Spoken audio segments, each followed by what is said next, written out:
FM 89.1, Radio Universidad. Vamos a hablar de lo que está pasando en Europa, en Rusia puntualmente, o en realidad en Ucrania, ¿no?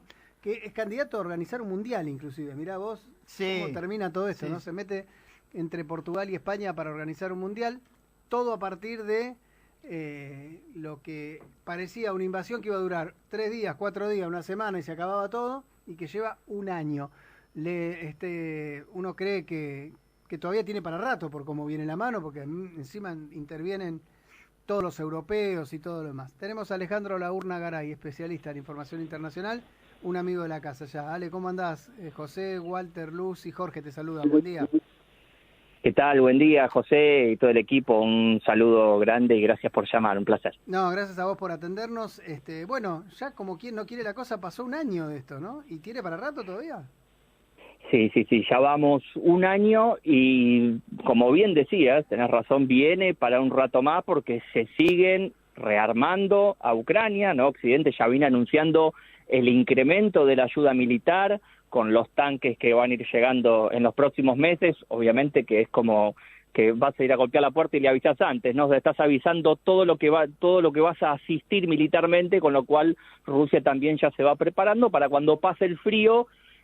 Ucrania seguramente, o muy posiblemente, por lo menos es lo que vienen anunciando, que van a intentar recuperar las zonas que Rusia ha incorporado a su territorio nacional, ¿no? Estas 4 regiones que son linderas al Mar Negro, que las ha incorporado al territorio nacional. Y bueno, tenemos algunos combates ahí en la región del Donbass aún, pero la zona de Crimea, la zona de Zaporilla, bueno, también, la zona de Jersón, que bueno, Ucrania ha dicho que va a buscar recuperarlas y que quiere ganar la guerra con apoyo a Occidente, y Rusia, por supuesto que ya lo considera territorio nacional y lo está defendiendo, está invirtiendo mucho dinero en infraestructura y en defenderla, y vamos a tener, muy posiblemente, si no hay negociación entre los grandes poderes que se pongan de acuerdo y pongan fin a la guerra, bueno, todo puede pasar, pero muy posiblemente tengamos nuevamente una escalada en los combates, ¿no? Hoy hay alrededor de 4 o 5 focos de conflicto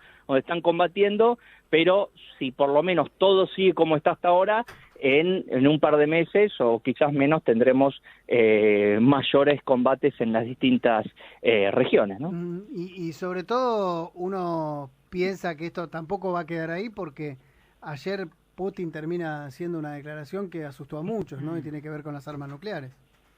Sí, por supuesto. A ver, José, yo vengo diciendo ya hace años, ¿no? Estamos viviendo en este nuevo reacomodamiento del poder en el mundo que se está dando, con un declive relativo de Estados Unidos, el ascenso de Rusia y de China. Bueno, hoy Putin está reunido con el canciller chino, que es un gesto, ¿no? Biden estuvo en Ucrania respaldando a Zelensky y a todo lo que está haciendo en la guerra, y China se muestra, ¿no? Como un socio más firme de Rusia frente a esta situación, llamando, ¿no? a un alto al fuego y proponiendo un acuerdo y una mediación. Estamos hablando de la segunda potencia mundial, pero reconociendo los intereses nacionales y los intereses de seguridad de Rusia, ¿no? A ver, ¿qué quiero decir con esto? Este nuevo equilibrio de poder que se está gestando en el mundo, con el crecimiento de Rusia, bueno, pone por supuesto en las alertas a la OTAN, y la OTAN trata de contener a Rusia en este crecimiento y en esta mayor influencia que está teniendo Rusia, no solamente en Europa del Este, sino en el resto de Asia, también en África y en otras regiones del mundo. Y bueno, eso es una amenaza a los intereses de seguridad nacional de los Estados Unidos, y está haciendo todo lo posible por contenerlo. Y en ese sentido se vienen dando en todo este siglo diferentes disputas, que una de ellas, y una de las principales, es la carrera armamentista. Entonces, el deterioro de los acuerdos de seguridad nuclear se vienen dando en los últimos años. Y el de ayer fue un paso más en esta cuestión, donde Rusia suspende su participación en uno de los últimos tratados que se habían firmado, que lo habían renovado con Biden, Vladimir Putin con Biden, por 5 años más, hasta el 2026, pero ahora suspende Rusia su participación, con lo cual ya se viene dando en esta última década una renovación de los armamentos nucleares, tanto en Rusia, tanto en China y también en los Estados Unidos. Hay que ver qué están haciendo Francia y Gran Bretaña, ¿no? Que son los 5 poderes nucleares oficiales. Después tenemos, bueno, Corea del Norte, Israel, India, Pakistán, que son los miembros del club nuclear sin membresía, ¿no? Sin autorización, pero tienen armas nucleares.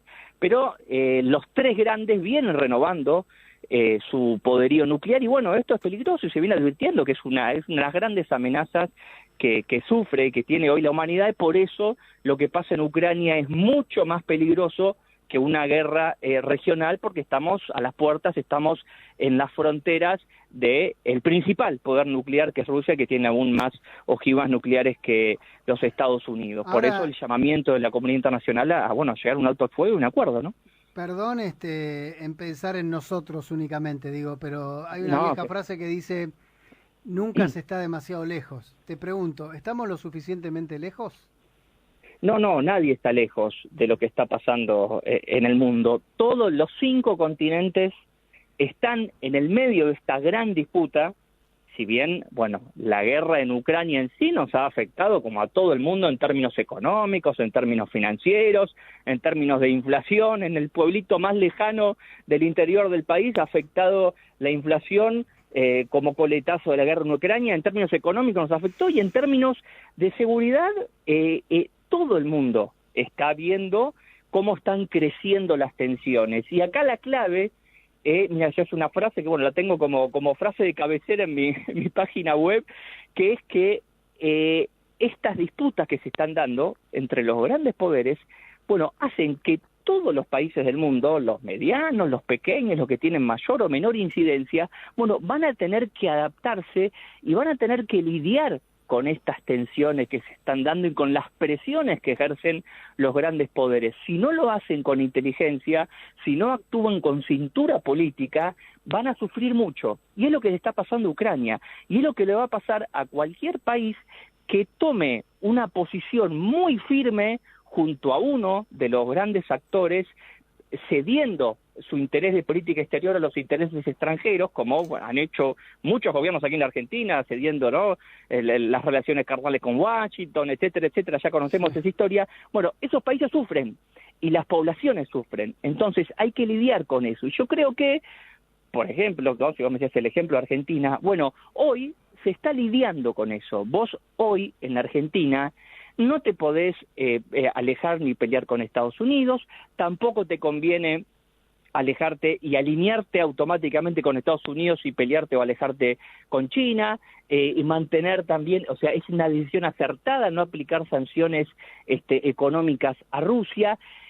Hay que lidiar y hay que triangular y hay que tener una cintura en política exterior muy importante para no sufrir las consecuencias, que pueden ser económicas, que pueden ser diplomáticas, que pueden ser también militares. Bueno, estamos viendo lo que está pasando en el sur del país, las tensiones en la Antártida, todo está en juego. Hay una disputa geopolítica que abarca todo el planeta. Entonces hay que tener gente formada en el gobierno, por eso mi advertencia, que no lleguen, esto lo digo en criollo, no resiste, no hace falta determinarlo académicamente, esta gente por ahí un poco bruta, ignorante, de la ultraderecha que quiere llegar al poder, que harían desastres en los países donde están, hacen realmente desastres, ¿no? Pensemos lo que hizo Bolsonaro en Brasil, el daño que hizo, y bueno, y la gente, y acá nunca la ultraderecha ni las derechas en estos momentos del mundo son soluciones factibles o que puedan ayudar al país. Hay que tener una posición moderada y lidiar con las tensiones del mundo, porque algunos países, bueno, miremos lo que hizo Ucrania, claro, ¿no? Lo que hizo el gobierno de Ucrania, teniendo que, incluso algunos intelectuales ucranianos vienen diciendo, una cosa es tener buenas relaciones con Occidente, buenas relaciones con la Unión Europea, con Estados Unidos, pero no podés tener una relación hostil con un poder militar y nuclear que te ve como una amenaza, y si vos te peleás o generás un enfrentamiento, una tensión militar, y bueno, vas a sufrir mucho, y lamentablemente es lo que le está pasando hoy, que lo sufre más el pueblo ucraniano por un gobierno que no supo lidiar con las tensiones.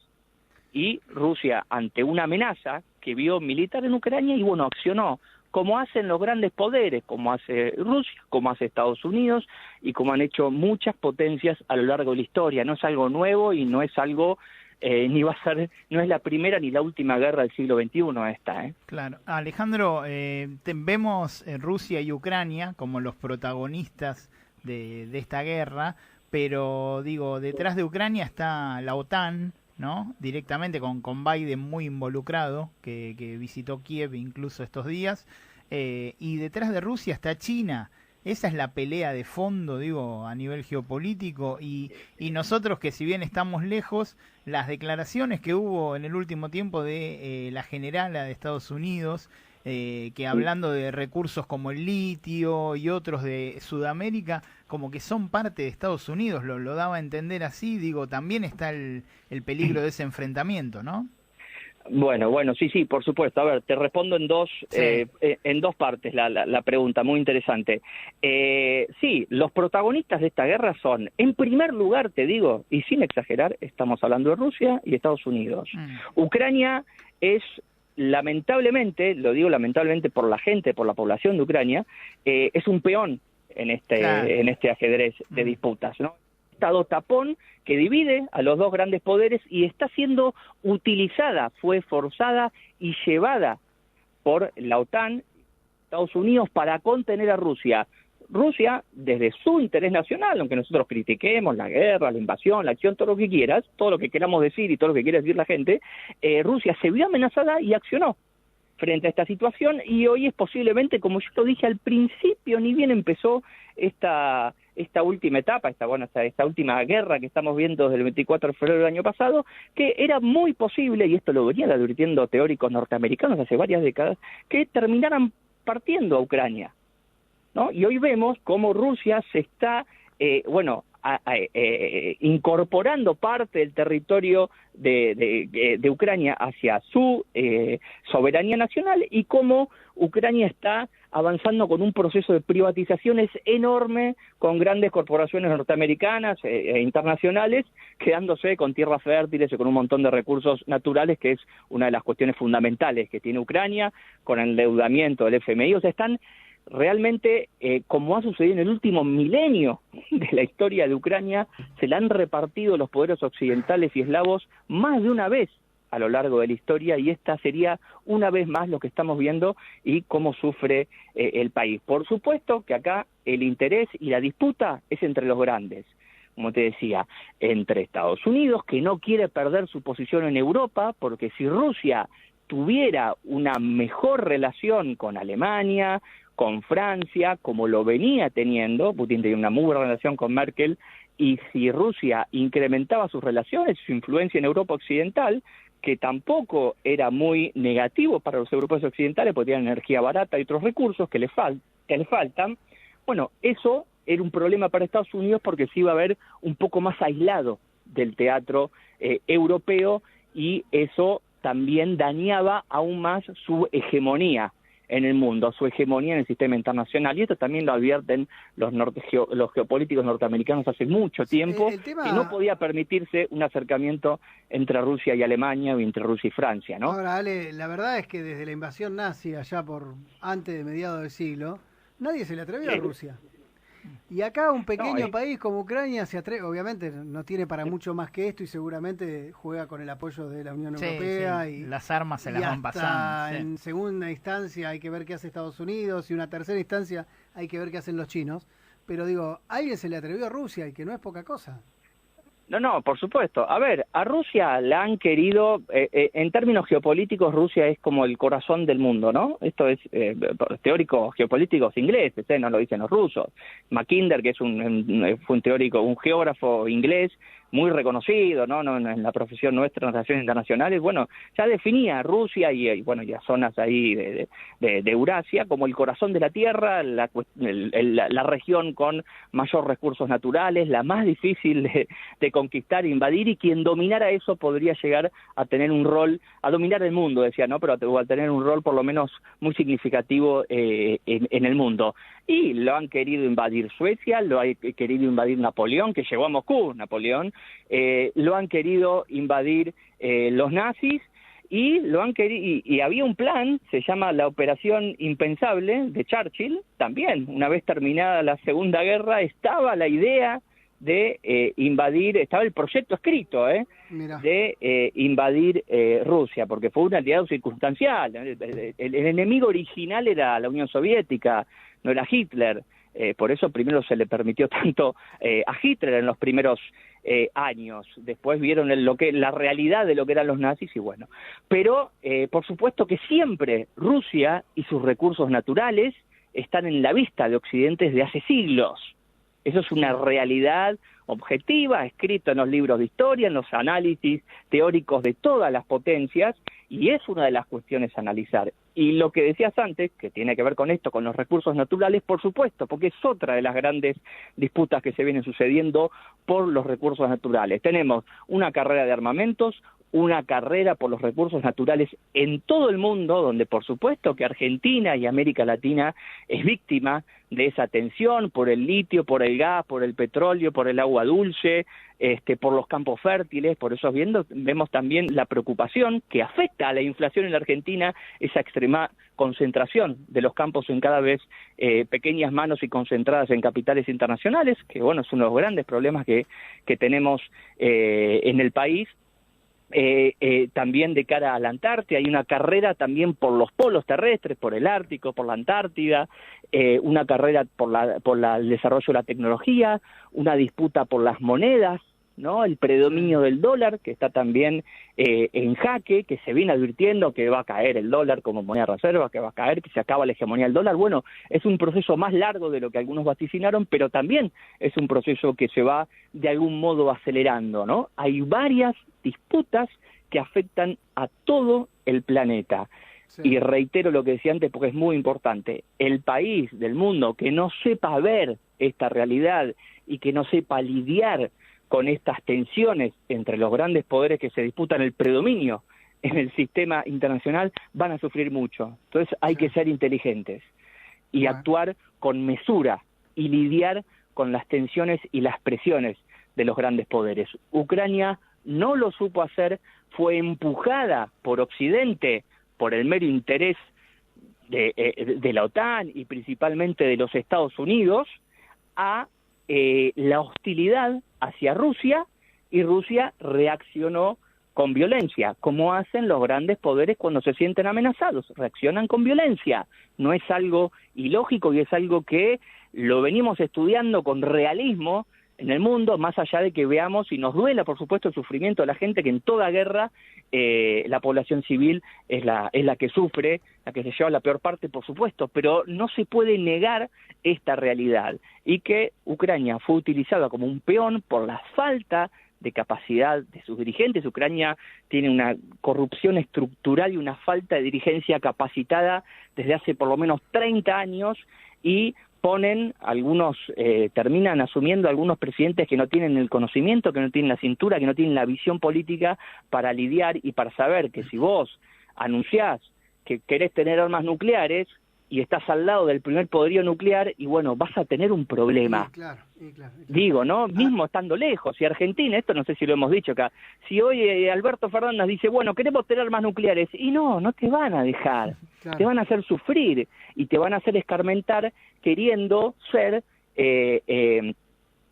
determinada potencia para la cual no tenés la capacidad desarrollada para hacer. Alguna vez algunos colegas mexicanos charlando en una mesa, tranquilos en un café, me decían, nosotros estamos demasiado cerca, no podemos ser demasiado rebeldes. Y acá es más o menos lo mismo, ¿no? Exactamente. Bueno, el ejemplo de México. Cuando Argentina y Brasil anunciaron la posibilidad de desarrollar la moneda común para comerciar entre ellos, etcétera, recordemos que López Obrador, que igual está siendo bastante valiente con algunas cuestiones frente a los Estados Unidos, por supuesto. Claro.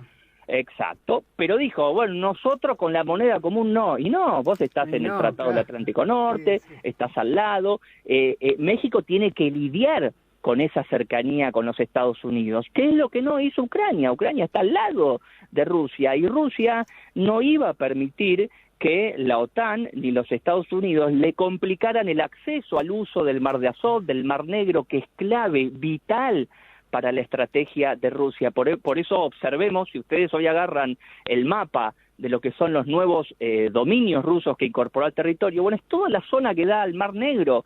El Mar Negro, Rusia lo considera como una esfera de influencia suya y no iba a permitir que un país hostil, controlado y guiado por los Estados Unidos, le complicara el acceso al Mar Negro, porque eso lo reduce en su poder y en su influencia, en su poder de negociación y en su capacidad comercial, logística y de política exterior y militar, por supuesto. Entonces digo, hay que tener una visión estratégica y sobre todo ahora porque los países y los pueblos de distintos países del mundo pueden sufrir mucho si no logran observar, ver con claridad lo que está pasando hoy y tomar las decisiones y votar en consecuencia también, ¿no? Alejandro, Suecia y Finlandia son casos distintos donde la OTAN también quiere instalar bases, digo, están un poco más alejados de Rusia, pero sería similar a lo que pasó con Ucrania. No, bueno, a ver, yo no veo si Suecia y Finlandia finalmente ingresan a la OTAN, que hoy tienen solamente el veto de Turquía, que Turquía también es otro poder de relevancia en esa región y que afortunadamente para los turcos, para el pueblo turco y para el mundo está lidiando por ahora con esas tensiones a uno y otro lado de los estrechos, ¿no? Porque Turquía es el país que permite conectar el Mar Negro con el Mediterráneo a través del Bósforo, Dardanelos, el Mar de Mármara. Está lidiando con eso y está por ahora frenando el ingreso de Suecia y Finlandia. Bueno, tendríamos una escalada en las tensiones, en la militarización de las fronteras, inclusive con posicionamiento de armamentos nucleares cerca de las fronteras. Esto es peligroso y es negativo para Suecia y para Finlandia, por supuesto. Pero acá la OTAN hoy está guiada y manejada por los intereses nacionales de los Estados Unidos, que no ven en un debilitamiento de los países europeos, como viene sucediendo con la caída de algunos gobiernos, con la crisis económica, con las grandes cantidades de protestas que vemos en Europa Occidental. No ven de manera muy negativa el debilitamiento de Europa Occidental porque eso lo fortalece a ellos, fortalece la posición de la OTAN en Europa Occidental y también en Europa Oriental, y eso fortalece la posición de los Estados Unidos en esa región, buscando evitar perder la hegemonía en esa región, Alejandro, que es lo que venía sucediendo. Las relaciones entre China, Rusia y Europa Occidental en estos últimos 20 años venían creciendo muchísimo. China ha invertido más que los Estados Unidos en la última década en Europa, comprando puertos, comprando un montón de empresas tecnológicas, invirtiendo un montón de dinero, y eso es una amenaza para la posición de los Estados Unidos. Por eso la cuestión es la triangulación de las tensiones, ¿no? Y por eso la visita del canciller chino que está reunido con Putin tampoco es una casualidad. Ale, siempre tan claro y demasiado, ¿cómo decirlo? Metés miedo, Ale, ¿qué querés que te diga? Yo quería dormir tranquilo y tengo un misil en mi placar, como decía. No, qué bárbaro. La forma de lograr tranquilidad es tener gobiernos que lidien con eso. Si los gobiernos pueden lidiar con esas tensiones, si la Argentina, Chile y Bolivia pueden lidiar y manejar con inteligencia la cuestión del litio y de los otros recursos naturales, bueno, van a poder sortear mayores problemas. Es difícil, es complicado porque las tensiones son fuertes, lo que mencionaban de la integrante del Comando Sur, o la jefa del Comando Sur, bueno, por supuesto, qué preocupante, pero así ha funcionado siempre, desde hace siglos. Antes venían y los mataban a todos y se llevaban los recursos, y bueno, ahora tratan de negociar, comprarlos, privatizar, y apoyando económicamente candidatos que después vendan muy barato esos recursos a las grandes empresas, dejando vacío a los recursos del país, ¿no? Eso es clave, eso hay que verlo, es muy claro cómo apoyan a los candidatos de derecha para que después privaticen esos recursos y les ponen plata para las campañas. Muchachos, es clarísimo. Sí, la verdad que nada, te mando un abrazo y nos vemos en Lago Escondido, si te parece. Dale. Un abrazo. El Mar Negro es a Rusia lo que el Lago Escondido es para Lewis, ¿no? Una cosa así. Abrazo grande. el mar argentino, no se olviden del mar argentino. También. Abrazo grande, gracias, Ale. Abrazo, José, y para todos, gracias. Desde la Universidad Nacional de La Matanza, Radio Universidad FM 89.1. Siempre cerca.